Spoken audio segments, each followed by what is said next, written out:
যেহেতু আমরা সবকিছু জেনে গিয়েছি, আমাকে প্ল্যান বিতে যেতে হবে মা। আমি আমার শেহজাদের সাথে থেকে গোপনে ট্রিটমেন্ট চালাবো, যেভাবে হোক আমার শেহজাদকে আমি সুস্থ করে ছাড়বো। আমি ওর সব স্মৃতি ফিরিয়ে আনবো, আমাকে আনতেই হবে।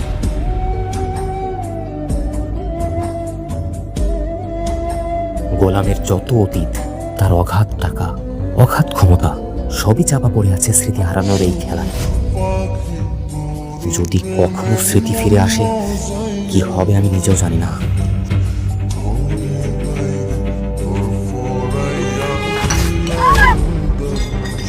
কি করলি তুই এটা?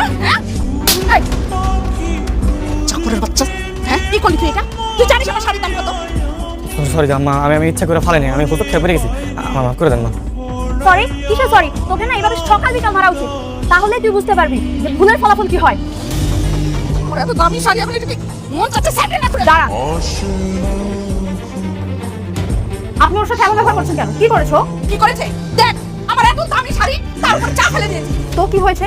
এই ছোট্ট একটা ভুলের জন্য আপনি ওর সাথে এমন করবেন? আপনারা কি ভুলে গেছেন ও কিন্তু এই বাড়ির জামাই?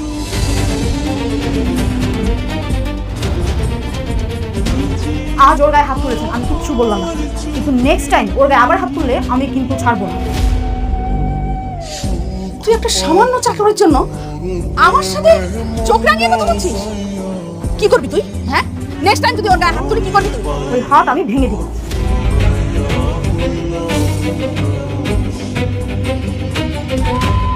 চলো বলো।